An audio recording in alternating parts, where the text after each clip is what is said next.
This is 7-5 Radio with Walter Yerkew and Peter Scoop Stanton. This is the radio show that will break your neck, if your neck needs breaking. And here are the hosts of 7-5 Radio, Walter Yerkew, star of the biggest documentary movie ever made, The 7-5, and Peter Scoop Stanton, who starred in To Catch a Predator.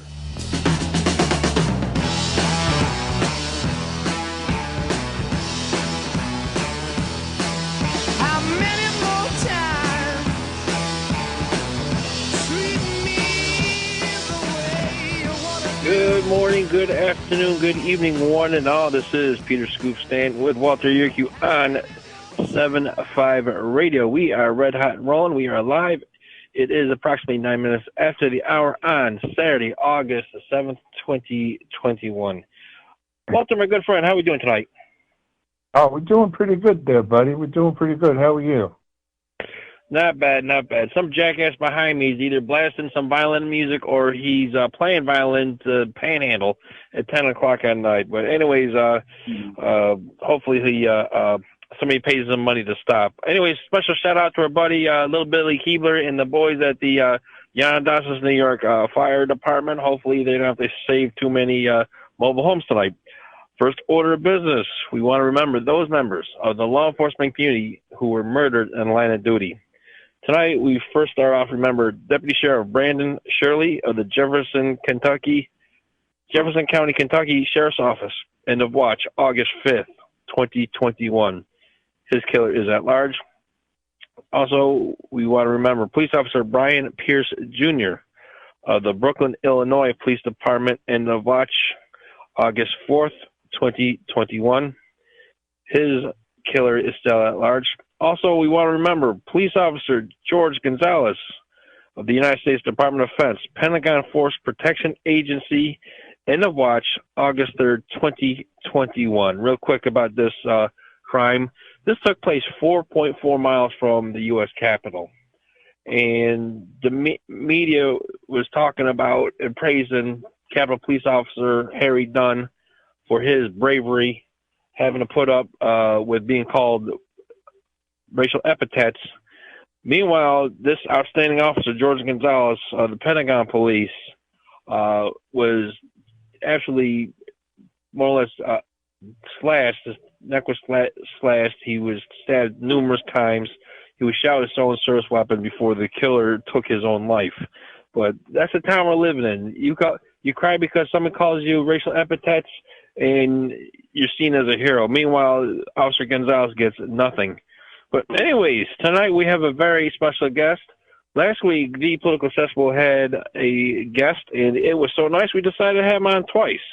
He is a retired DEA agent.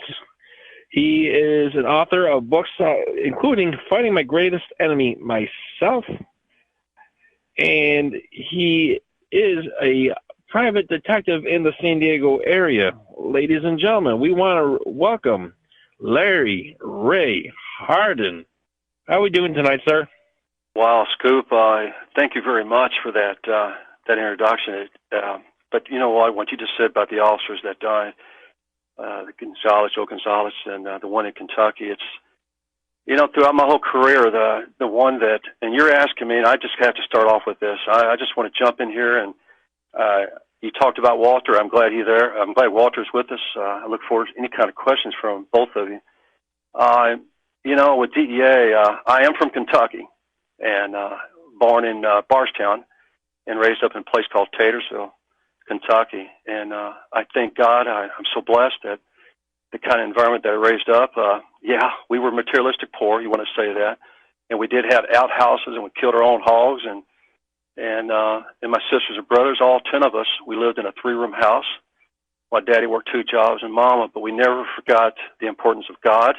Yes, God in our lives, and that was so important for me. But I mean, it's a story that's laid out. I'm not here to push books on you guys. I just wrote a story because I had 2 private investigators that knew something about me, Randy Turkison and Jeff Pierce. Jeff Pierce is no longer here today, and they pushed me to write a book. It's called Path of the Devil. It had nothing to do with the devil. It's just the name of an operation out there in Yuma, Arizona, that the Spanish priests, they call it, in Espanol, they call it Camino Diablo, the path of the devil. And the priests were being robbed as they entered into the United States from Mexico into California to the missionaries. But get back, the officers, yeah, go ahead. Go ahead. Keep going. Yeah. No, keep going, Larry. Hey, listen, I love for people to question me, just like I heard so much about Walter. I can't help it. Some of the things I read about him, the stories, I can't help it. It's just the kind of guy I like to work with because I believe in that. You just got to get out there and you got to take care of the problem when it jumps in front of you. But once again, I get so upset and anger inside of me, not emotionally, but I'm starting seeing something taking place. Actually, I've seen it several years ago when I went out to Yuma, Arizona, and started working a case where I developed so much corruption. You know, you mentioned police officers are killing line of duty. I have seen bad, crooked police officers at the port of entries. We're not talking about the years I spent in Mexico or down in Colombia, which is it's a way of life. But up here, I mean, it's just trying to get them identified, and then and the things that were happening, and which I could not go after because they were protected, more or less. But I think what kept me going in my faith and not crossing that dark side is that I keep thinking about Mama. Because Mama always prayed as I was a kid growing up, and I was the oldest. I did all the fighting. Dad said, you better make sure no one mistreats your brothers and sisters. If you do, when you get home, I'll whip you, which he did. And I explained that in The Path of the Devil, Foundation of My Life. And but, you know, I never knew I was poor growing up. I was Ray Hardin, and my family. And I love it because I'm getting up there in age, and like everybody else out there, most of these people love this country. I love it passionately. I worked outside this country, and I've seen people that look at the United States, our home, and they love to come here and be part of this. And they just wait for the opportunity to go through the process of coming into our country and be part of the United States of America. But what's killing us today, which I've seen many years ago, and Walter have too, and you too, Scoop, that we've seen a change. It was coming. When the judicial system, the scales of justice, that blindfolds to protect all of us, then it started tilting the other way. It became money, to buy this, and corruption takes this. And I got tired of putting the poor in jail. I'm a drug enforcement agent. My job is to go after the highest criminal organization. But these guys were protected by lawyers, graduated from Harvard, graduated from who knows where, and they had the best because they had the money. And all we were doing is putting the people more or less on the bottom of the scale that couldn't afford a good lawyer. They had to rely on a public defender. Those are the ones usually that we put in jail. But like I was talking to you about so much is that I've seen people love this country, and they fought for this country. I've been to Europe. I've talked to the military, and don't let the news media tell you. Don't trust the news media. I would not trust the politics out there. I hear some music out there. Am I supposed to shut up or what? Larry, we're coming our first break. Folks, this is Larry Ray Hardin. We're just getting warmed up. Stay tuned, everybody. This is 75 Radio on the Liberty News Network. Take away, boys. You know where the solution can be found, Mr. President? In churches, in wedding chapels, in maternity wards across the country and around the world. More babies will mean forward-looking adults, the sort we need to tackle long-term, large-scale problems. American babies in particular are likely going to be wealthier, better educated, and more conservation-minded than children raised in still industrializing countries. As economist Tyler Cowen recently wrote, quote, "By having more children, you're making your nation more populous, thus boosting its capacity to solve climate change. The planet does not need for us to think globally and act locally so much as it needs us to think family and act personally. The solution to so many of our problems, at all times and in all places, is to fall in love, get married, and have some kids."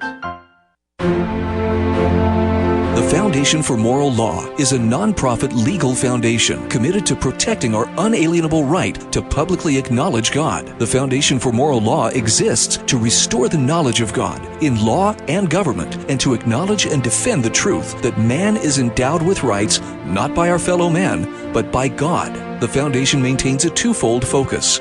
First, litigation within state and federal courts.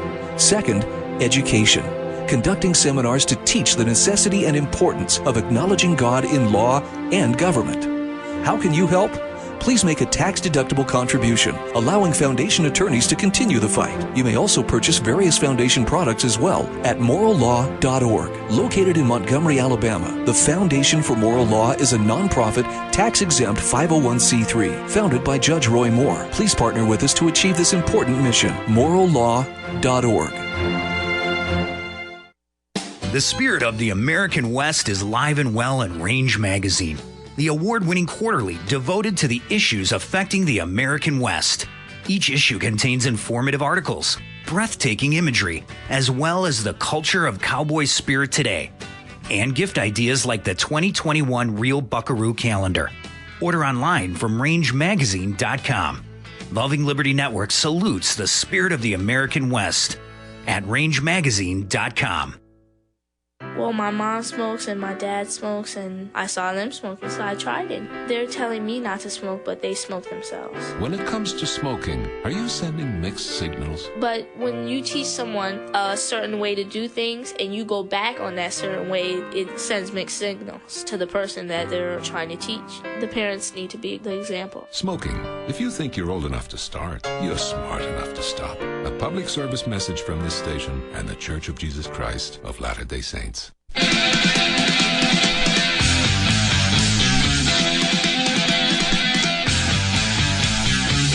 You're back, and Scoop is just getting back from posting insults on Twitter. This is still 7.5 Radio.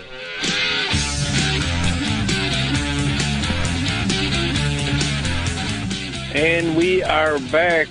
Our guest tonight is Larry Ray Hardin. Check him out, LarryRayHardin.com. Retired Drug Enforcement Administration agent. And for his break, he jumped a whole bunch of different topics. Larry, where do you want to go? What do you want to talk about now? Because the floor is yours. Let me mention real quick. I hope I don't say this in a wrong way, but James Edwards. He reached out for me last week. You mentioned political cesspool. I tell you what, that is a kind man. And what he done to me completely threw me off when his daughter came on and just said hi. And I'm right into the thick of it, of talking about some of the things my eyes have witnessed in this life with children outside this country, inside this country. But that his daughter's voice was like it was just like an angel from heaven. Then he tells me later on about his daddy in the hospital, and his daddy was to listen to the program. I felt like, maybe I should continue this. And then you reach out, and I've been telling my friend out here, he's incredible. He won't let me mention his name, but I hope someday that I can. But he thinks the world of you guys. And when he looked at that third book for me, he knew I was on to something. That third book is called Home is Never the Same. It's about growing up in the hollers and the creeks there. And what I just talked about.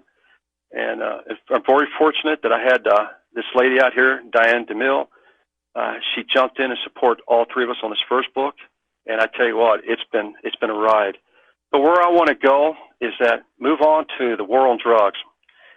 I've got to tell you, everyone out there, and you guys know this, we might be drug agents, narcs or whatever, DEA, Drug Enforcement Administration, but most of the crime that's been committed in this country, there is drugs that's involved, whether it's alcohol, fentanyl, or whether it's heroin or whatever, methamphetamine.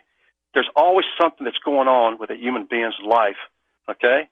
And he's involved in that kind of crime, hurting children or hurting women, raping women or whatever. You're going to find out there's a terrible, evil presence in his life, and it truly is. And the only way you can get back into life is get that grace of God. You have to experience it. And you realize, wow, that there is no war on drugs. And there is not. When I tell you what, guys, out there, when I got to Yuma, I started hearing about these brothers started bragging how they tried to kill 2 DEA agents. Don Ware and Roy Stevenson. Outstanding. I'm telling you, those kind of agents. But they survived, but Don eventually died of those wounds in DEA. But when I got out there, the informants, which you call informants, they started talking to me right away, okay, about what's going on, about how these brothers said they'll never, next time when it happens, they will kill them. Well, these brothers walked away because they bragged they will never be arrested. Well, not with me, okay, because those were my brothers. And so I stayed focused on that investigation for over 5 years. I developed two confidential informants that I never told anybody about except certain people in DEA because of the corruption that was involved. And truly, it was corruption. But I tell you what, the case took a turn when the Chinese, yes, Chinese, you know, I'm a smart guy. When they start popping up down in South, across the border down in Mexico and helping the bad guys to move shrimp into the United States, that just doesn't work because the Chinese got Long Beach, they can do everything the right way. But instead, they were moving into El Gulf of Mexico, and they were using these members of the cartel here to help to bring the shrimp across. And the shrimp was definitely involved smuggling narcotics in those tails, the tiger shrimp. So I was moving forward. I had the AUSAs. I fit some hard battles. Nobody did not want to prosecute the brothers, but I was determined to do it. I was determined to yes. And during that time, I had two of my friends, Danny Elkins and Mike Kroll. I hope the whole world know who these guys are because they were killed. They were killed in the line of duty by a corrupted cop that became addicted to methamphetamine. And he killed both of them. And I lay this out in the book, and when I teach criminal justice to the students, I sit there and I talk to each one of them, okay? This is what happens. This is how they were killed. Even in Colombia, an agent, Frank Marino, took a round in the chest, and that it killed him right away. He knew he was shot, but it clipped his aorta. And that same round came out of Frank's back and hit another kid that was standing behind him. He eventually died the next day. He bled out. I stayed with Frank and another agent. We stayed for Frank for 3 days while the whole office was out looking for the shooter. DEA spend millions of dollars, okay, everything they can, Department of Justice, and the shooter was running. He wasn't running. He was running because he thought DEA was going to kill him. But that's not true. Okay, we're not as bad as most people think we are. But he thought so, and he turned himself in. He tried to, but he kept calling back to the United States because he has family in the United States. What I'm trying to tell you is that these people across the border that are up here now in this country, they will kill you. They will kill you quick, okay? These people out here, Antifa, Black Lives Matters, I don't care what projects or what ghetto, where they're from, they have no idea when this is going to come down. And when it does, it's going to be a slaughter. That truly is. Because if they think they're bad going out there and killing innocent lives and killing cops and police officers and hurting other people, they don't know. Listen, I'm not a bad guy. And Walter, some of the things, we're not bad people. We love this country. You know, Walter, I tell you what, I cry my eyes out. I love this country so much. But I tell you what, it's evil. And we need to stop this. We need to finish it because this is getting out of control. We, the people. And that beautiful, I've been listening to your commercials there. And I tell you what, it's beautiful. You know, I mean, it's right on the market by God, who he is, our founding fathers. You know, a lot of times, man, you guys don't jump in. I'm just going to continue to talk because I'm telling you, there's so much in my life. And, I got some good stuff. I mean, we all got good stories. I mean, and they're true. But when I start teaching criminal justice, they don't know anything about history. They don't know about our founding fathers. They don't know anything about the Civil War, how evil and how bad and how dirty it was. Both sides of killing, destroying things, you know. And like I mentioned, I was getting ready to tell the political cesspool last week. I'll give you an example real quick. And I don't want to jump too far ahead. I want to get back to these books, but I never forget, I'm teaching organized crime. Organized crime, okay? And the two students, I mean, I had a lot of students. They're in their third year of college. They asked me, Mr. Hardin, aren't you from Kentucky? Yes. Well, what do you think about the Confederate flag? Okay? And I said, I knew where they were going because they had that real bad shooting out there in, I believe, South Carolina. Some kid walked into a church and he killed a lot of innocent people. Well, anyway, They said, what do you think about the Confederate flag? Do you consider it's organized criminal, crime? Well, you know what? I don't try to get emotion, because when I do get emotion, it's my spirit. It stirs my soul. And I sit down and I looked at those two students and the rest of the students. I said, guys, let me tell you something right now at this very moment. Do you know what happened in the Civil War? Have you been to Gettysburg? Have you seen when they took the Cemetery Ridge, or seen whatever? No. I said, do you know what caused the war? No. I said, okay, guys, 1863, I'm not going to go. We don't have time. But let me tell you something right now. I'm from a place called Taylorsville, Kentucky, okay? Bardstown, Nelson County, Spencer County. If it was 1861, if I'm standing there and I'm looking around, I'll probably today in 1861, two things I'll probably be doing. And this is the truth. I'll be a Confederate soldier, okay, because I follow my family, my brothers that I grew up with, cutting backer in the fields, shucking corn, going to church.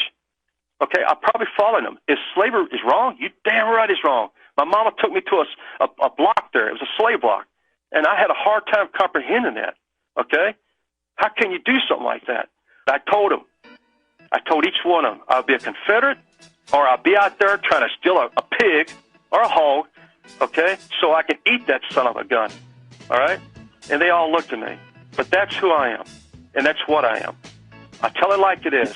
I can't, in the classroom, I can't talk about God, but amen. I point my finger to heaven, and I talk about the first murder investigation, the two brothers. When one brother picked up a rock and killed his other brother. Exposing corruption, informing citizens, pursuing liberty. You're listening to Liberty News Radio.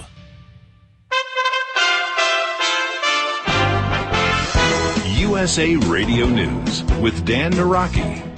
COVID cases in the U.S. continue to rise, with new daily infections averaging more than 100,000. According to new data, the 7-day average of new cases is just over 107,000, a level not seen since the surge over the winter. Hospitalizations and deaths are also on the rise, with more than 40,000 currently hospitalized, according to the CDC. Deaths are averaging about 500 a day as of Friday, up from about 270 just 2 weeks ago. Health officials say the surge could continue if more people are not vaccinated. Just over 50% of Americans are now fully vaccinated, with more than 70% having received at least one dose. And the bipartisan infrastructure bill has passed a key hurdle in the Senate, clearing the way for a final vote. The chamber voted 67-27 Saturday to invoke cloture, ending debate on the $1.2 trillion spending package, allowing for a final vote Monday or sooner. This is USA Radio News. Here's the message Fox News doesn't want you to hear. Hello, I'm Mike Lindell, and I'm coming to you with the most important commercial that I've ever done. All of you know what MyPillow and myself have gone through in the last 5 months in my efforts to bring the truth forward. Well, it's all come down to this. I'm having a cyber symposium on August 10th, 11th, and 12th. This historical event will be live streamed 72 hours straight on my new platform, frankspeech.com. You can help by getting everybody you know to go to frankspeech.com now. To help support this Cyber Symposium event, I am offering some of the best prices ever on my pillow products, but they're only offered at frankspeech.com. Thank you and God bless. When you go to frankspeech.com, use the promo code USA or call 1-800-951-8175. The mayor of McAllen, Texas, has ordered the creation of a tent city to deal with an influx of COVID-positive migrants that have been released in the city.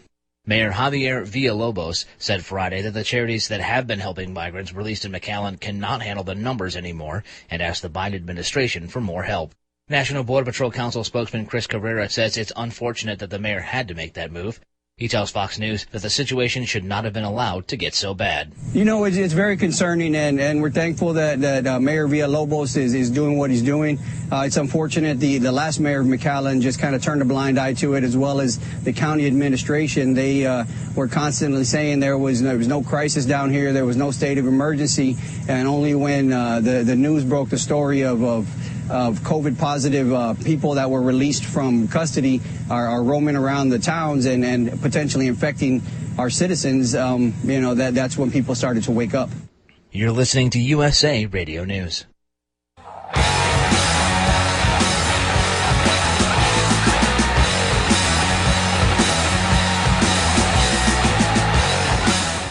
you're still listening, here's more 7-5 Radio.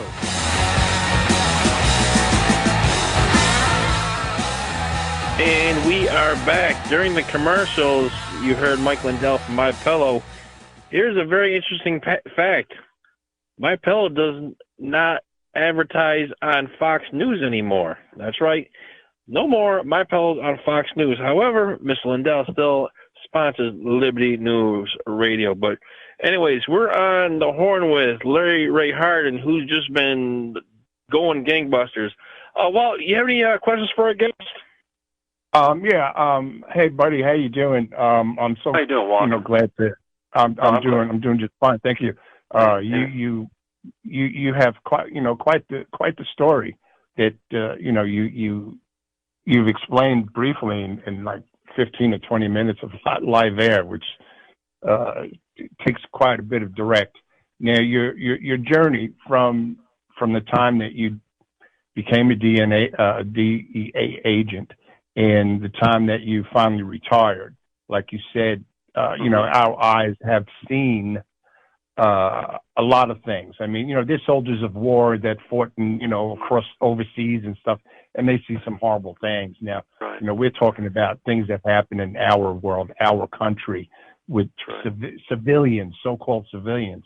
You mentioned the BLM and the Antifa and all these anti-American type of organizations.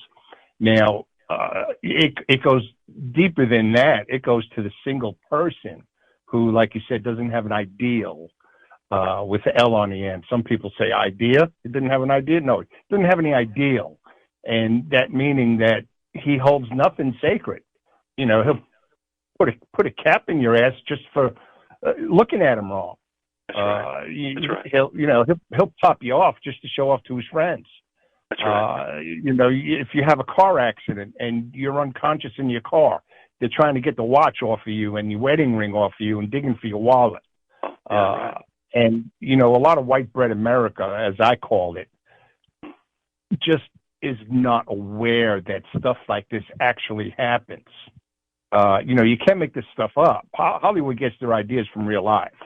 And then they embellish the nonsense in it. I know they do. I had quite a short and colorful career, and ended up in prison. And I'm going to be talking about that. I have a documentary coming out next spring, and this documentary is going to be solely based on Walter.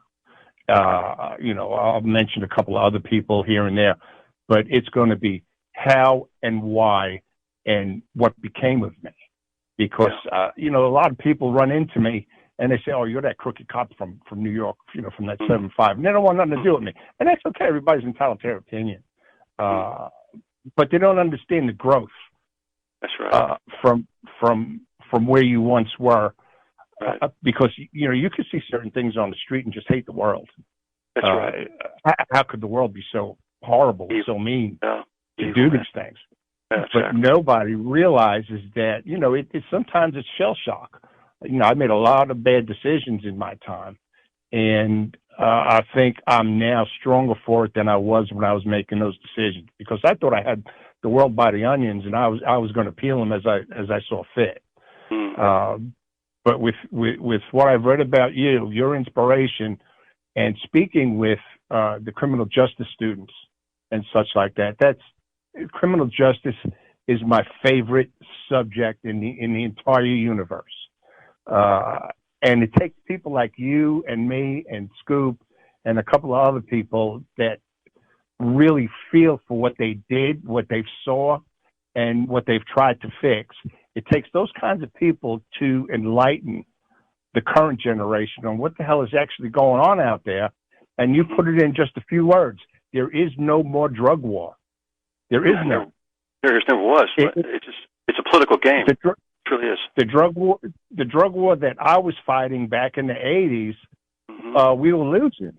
And my friend Michael Dowd says it so well in the documentary of the 7-5, saying, you thought you were doing something and you really weren't.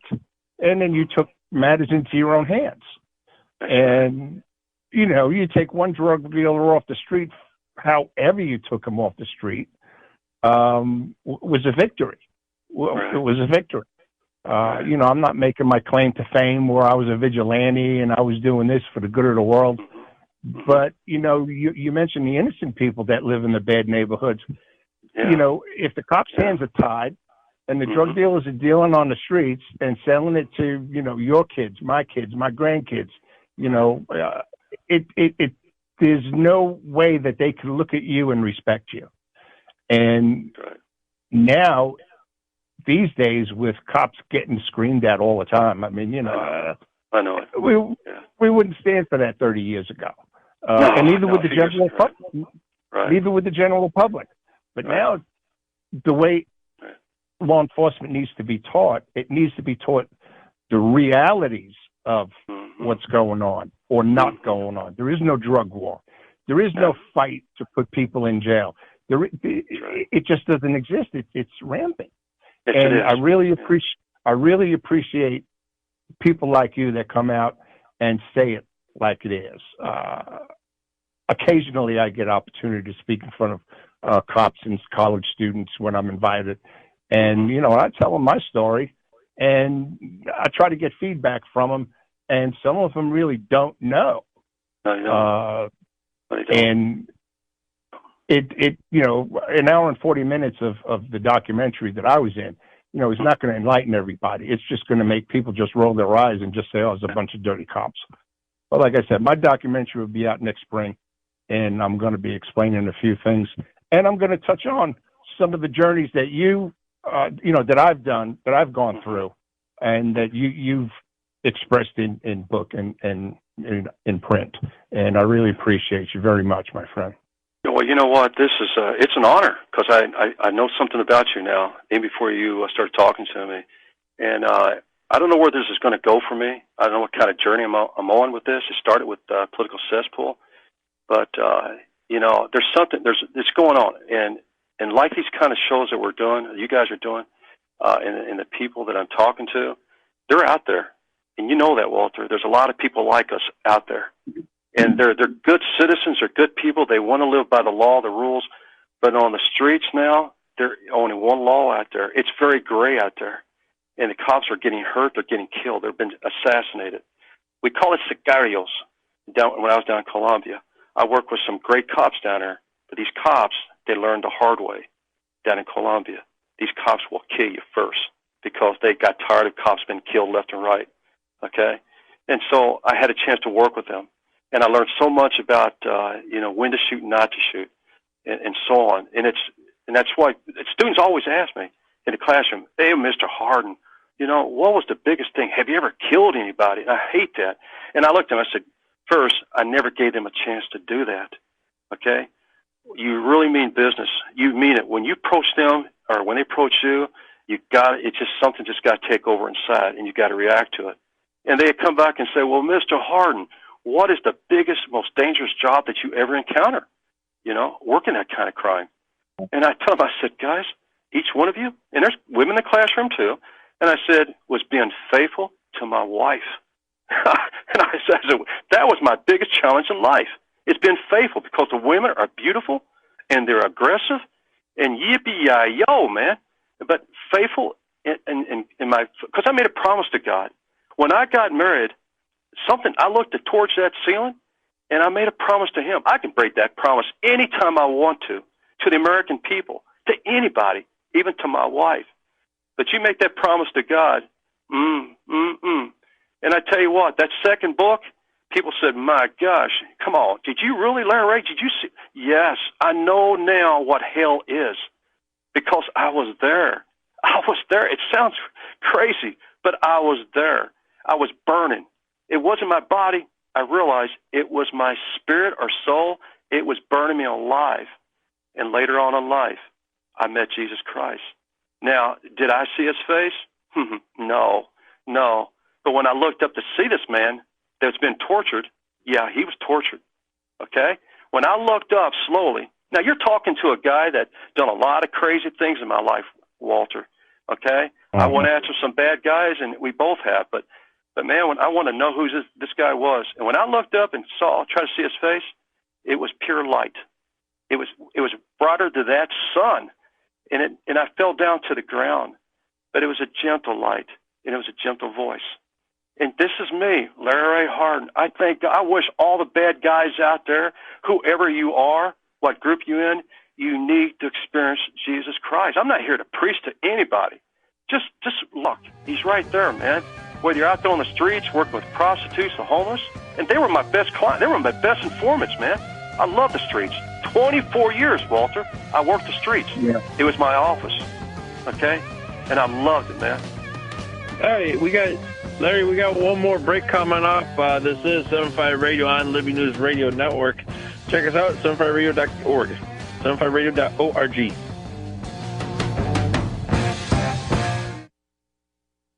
What do you wish your parents would do to show you they love you?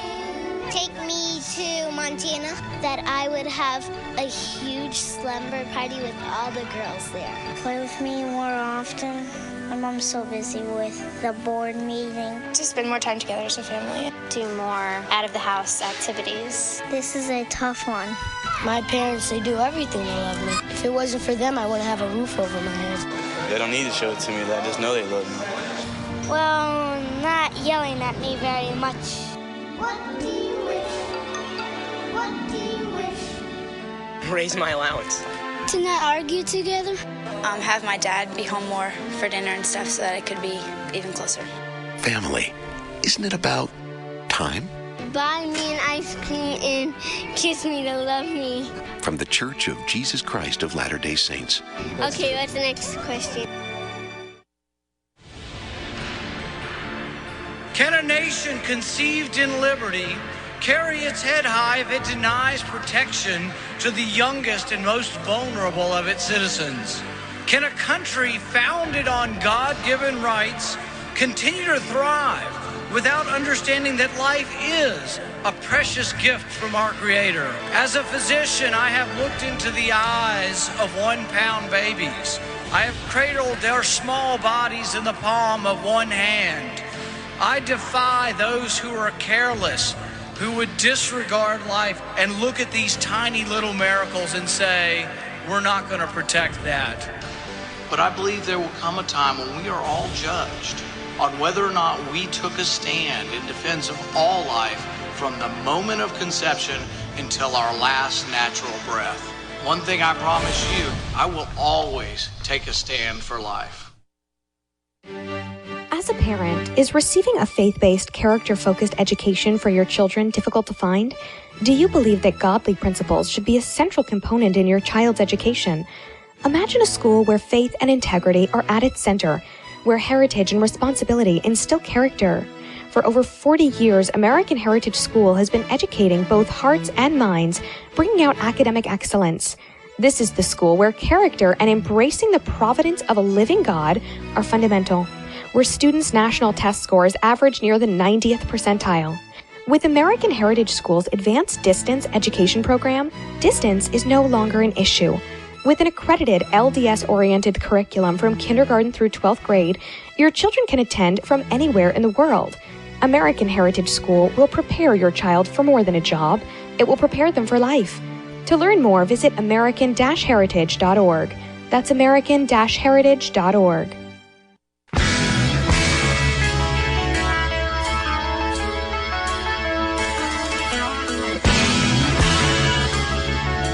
This is 7.5 Radio with Walter Yuku. Walter Yurkow. Walter Kiwi. Here's Walton Scoop. We are back with Larry Ray Hardin. Check him out, LarryRayHardin.com, LarryRayHardin.com. Buy his books. But anyways, Larry, we just scratched the subject that there's no war on drugs. Who is not letting us win the war on drugs? United States of America, our politicians. It's not the we the people. We could finish this war, Walter. When I got into Colombia, I went up to what they call the bubble. Can't get into details, and I'm telling you, man, this guy working for this other agency, he showed me photographs, and this is several years ago. They're showing where everything is, the labs and everything. And I thought, well, hell, we can finish this thing now. Just go in and get rid of it.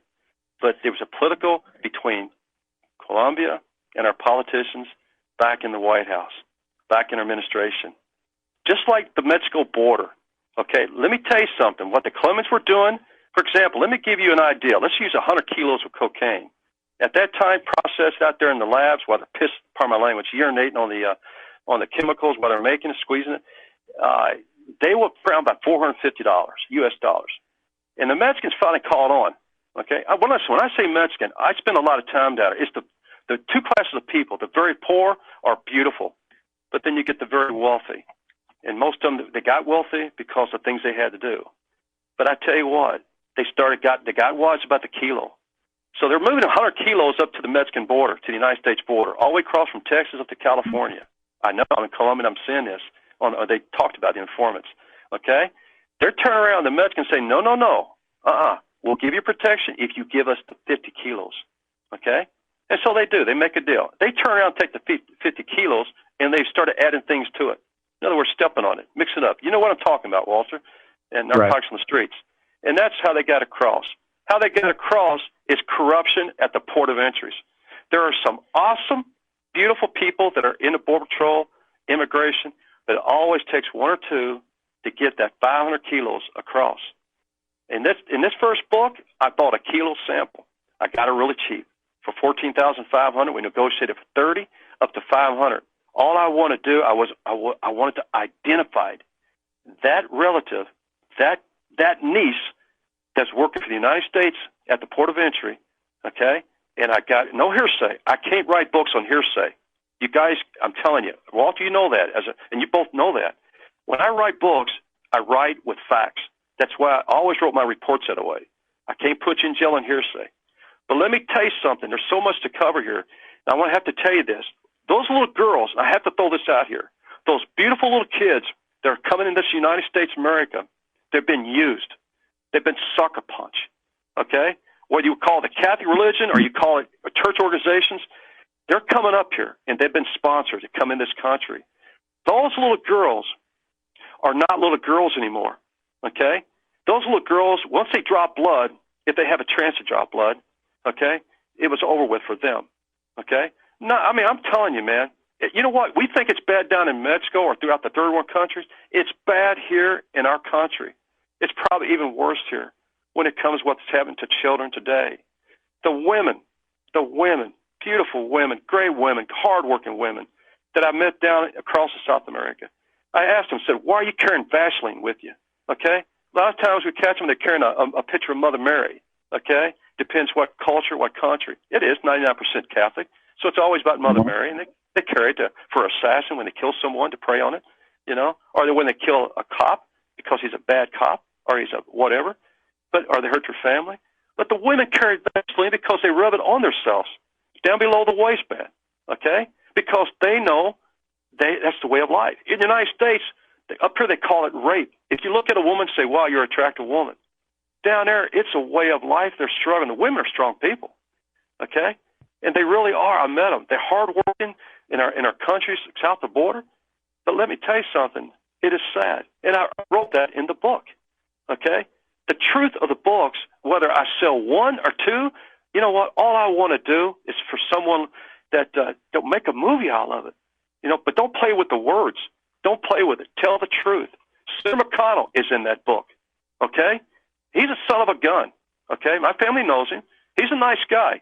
But let me tell you something. When it comes to politics, oh, no, he should have been voted out a long time ago. He got elected because our president, Donald Trump, whether you like it or not, okay? That first book, you guys, you got me on a roll now, okay? Because I only got a short time here. But that Path of the Devil, I want to send it to the President of the United States 2.5 years ago. And I did, because I want to show how bad it is in America, okay? Child pornography, I mean, you name it. And you know what? I was in Spain. I'm teaching criminal justice, and someone said, you need to get over to the post office. You got an official letter from the White House, okay?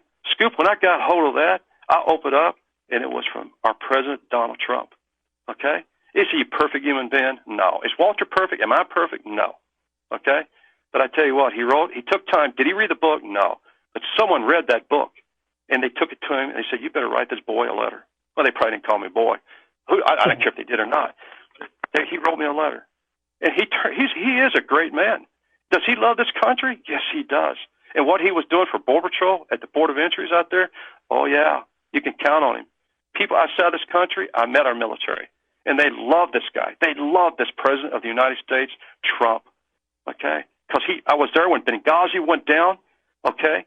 I mean, we didn't know it was Benghazi, but we've seen everything that was taking place. I tell you what, when the President of the United States, Donald Trump, got involved, and this is a fact, he stopped all that. Boy, he put the warning out there. And that's why he had a lot of Marines over there. These young kids with a hair stand on top of their head, okay? These young kids that are going to spill the blood for us, okay? These cops that are out there losing their life, okay? I mean, they're spilling the blood. We, the people. I love that. That's the Constitution. That's our fathers that came together, and most of them believed in God. So, but the war on drugs, no, I had to learn the hard way. When I seen Frank Marino land there, okay, when I walked in and see him land there and blood all over him, okay, and we opened up his shirt to see where the wound, it was like a little pimple there, like a pimple. And I thought someone capped him in the back of the head, but it didn't.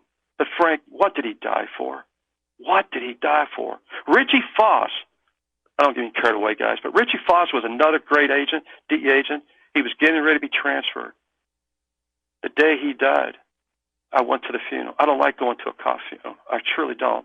I don't like the bagpipes. I love them. But they're so sad and the guns going off. These are people, whether you're I don't care who you are, they love this country and they believed in what they were doing. But it took me years later when I'd seen what happened with this case, how it went downhill, when another cop walked into the office of the county attorney's office and threatened him. And the the FBI, when the FBI gets involved and they wouldn't let me participate because I want to go after this corrupted cop because he told the county prosecutors that they better not take this case. It's all true, guys, because I tell you what, these two PIs, towards the end, I trusted with my life. Okay, Jeff is dead. He's gone. Okay, all these informants of mine, they're gone. For some reason, I'm still here, and God only knows that. Okay? And I tell you what, I don't know what's going on. I don't know if I'm getting up there in age or whatever, but I just want to get it out there and try to tell everybody, you've got to understand one thing.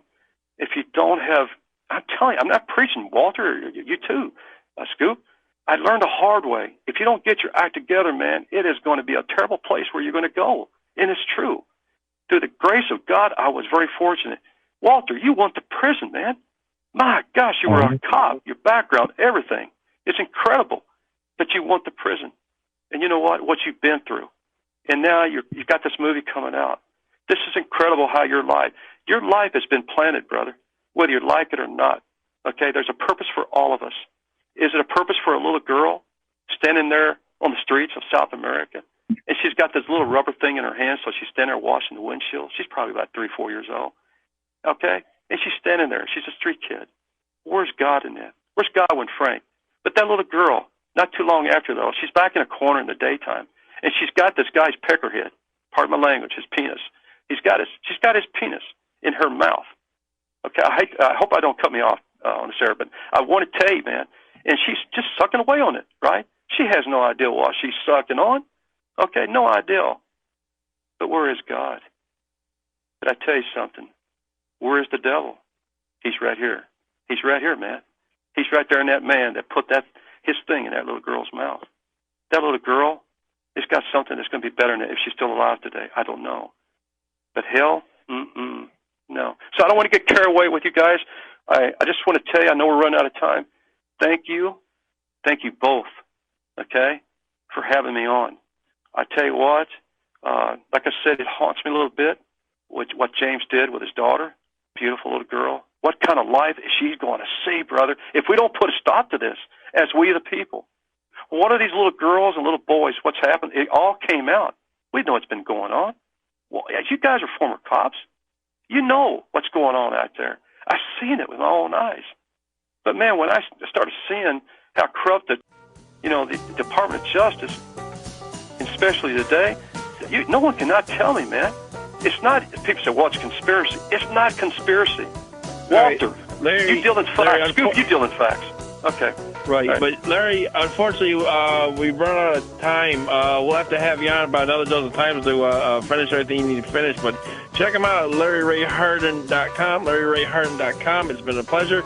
And then for Walter Yerkew, this is Peter Scoop Stanton. Remind everybody, you can make a difference. Go out and make it. So long, everybody. Be safe out there. Amen.